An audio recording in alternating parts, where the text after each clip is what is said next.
Saya bacakan saja. Ini buat umat Islam ini banyak yang hafal, tapi buat non-Muslim di luar Islam barangkali ini pengetahuan. Jadi dikatakan bahwa Allah berfirman dalam Quran, A'udzubillahi minasyaitonirrajim, kutila ashabul ukhdud. Binasalah orang-orang yang membuat parit. Siapa yang membuat parit? Yaitu para pembesar Najran di Yaman. An-nari dzatil waqud. Jadi dalam parit itu mereka pasangan kayu bakar, kemudian mereka membakar api di parit itu.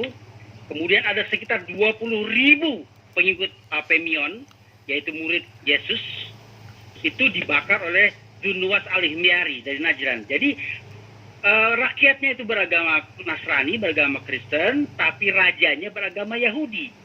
Dipaksa mereka masuk Yahudi kembali, kemudian mereka dibakar parit. Nah, saudara sekalian, yang menarik adalah ayat 7 dalam surat Al-Burud itu Allah abadikan begini. Wahum ala ma yaf'aluna bil mu'minina syuhud. Dan para pembesar-pembesar Najran itu yang beragama Yahudi itu menyaksikan apa yang dilakukan oleh orang mukmin. Jadi Al-Quran sendiri mengatakan orang Kristen itu dengan sebutan bil mu'minin, orang mukmin. Jadi sebetulnya kata mukmin itu bukanlah monopoli orang yang beragama Islam, menganut agama yang dibawa oleh Nabi Muhammad. Al-Quran sendiri mengatakan bahkan orang Kristen yang dibunuh oleh orang-orang Yahudi di Najran itu sebagai mukminun, orang yang beriman. Apa dampaknya? Dampaknya kemudian penganut Kristen Abyssinia, pimpinan Najasyi, membalas dendam, kemudian membunuh Dunwas al-Himyari di bawah komando Jenderal Aryab dan Abrahah dari negeri Syam. Nah, jadi kalau ada orang Kristen dibunuh, pasti orang Kristen yang lainnya marah. Terbangun solidaritas.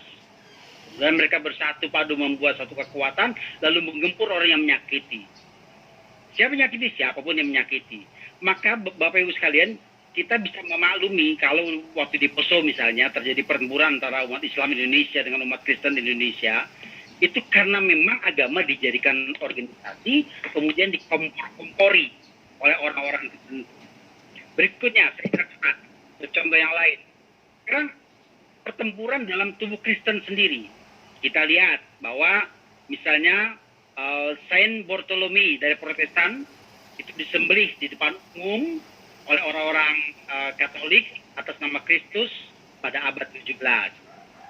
Kenapa begitu? Karena orang-orang Katolik saat itu menjadikan agama sebagai organisasi. Kalau kita tahu orang Protestan pastilah awalnya dari satu tubuh, yaitu Nasrani. Kemudian mereka terbelah menjadi dua antara Katolik dengan Protestan. Itu kan satu tubuh, satu Nasrani. Berikutnya saya beri contoh Islam dalam Islam. Kita sering dengar, bosan mendengarnya, bagaimana pembunuhan pengikut Muawiyah kelompok Sunni, kemudian atas pengikut Ali kaum Syiah di kalangan Islam. Dan sampai sekarang Islam pun belum sepenuhnya bisa diterima di Indonesia. Itu kenapa? Ya karena penganut Islam ini menjadikan agama sebagai organisasi. Kalau kita menjadikan agama sebagai organisasi, nggak akan pernah selesai. Syiah akan selalu dilarang di Indonesia oleh Sunni, sementara Sunni pun nanti didiskriminasi di kelompok Syiah yang mayoritas di negara entah di mana. Bapak Ibu sekalian, itu adalah Islam versus Islam. Kita lanjutkan sekarang. Itulah sebabnya misalnya gini, kita banyak buka di internet, ada kontroversi tahlilan. Ya kan? Yang satu bilang tahlilan boleh, yang satu tidak boleh. Padahal kan tahlilan kita tahu adalah perbuatan baik. Kenapa begitu? Pasti ujung-ujungnya organisasi. Kita lanjut. Misalnya, ini banyak buku bahaya Syiah, salah kaprah Salafi, ya, Muhammadiyah, NU dan sebagainya.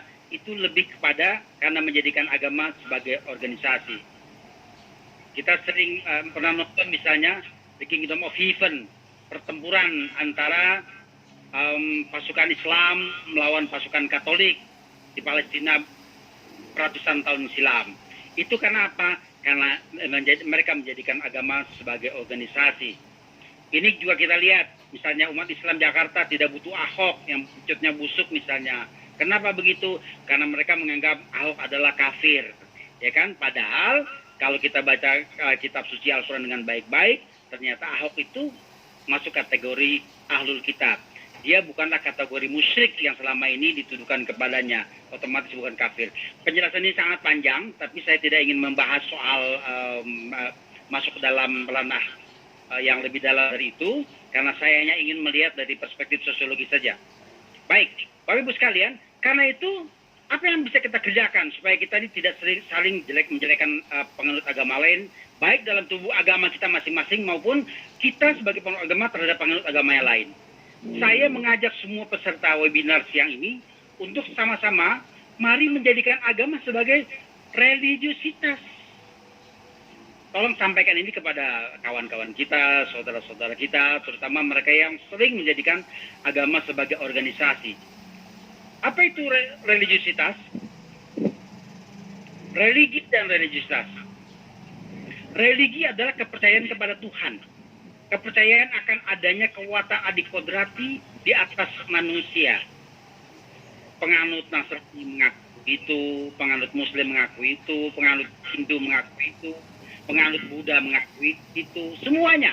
Kita percaya ada kekuatan adikodrati yang umat Islam mengatakan Allah, umat Kristen mengatakan Allah, umat Yahudi mengatakan Allah, umat Hindu lebih hebat lagi, mengatakan Sang Hyang Widi, Tuhan yang Maha Satu. Wah, itu sebenarnya Allahu Ahad itu dalam bahasa Arab sebetulnya.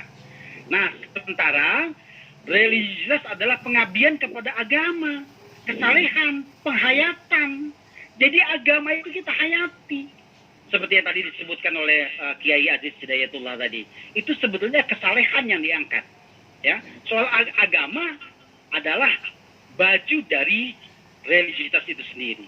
Nah, sekarang mari saya akan berikan contoh-contoh bagaimana ketika religiositas itu diangkat ketika orang beragama.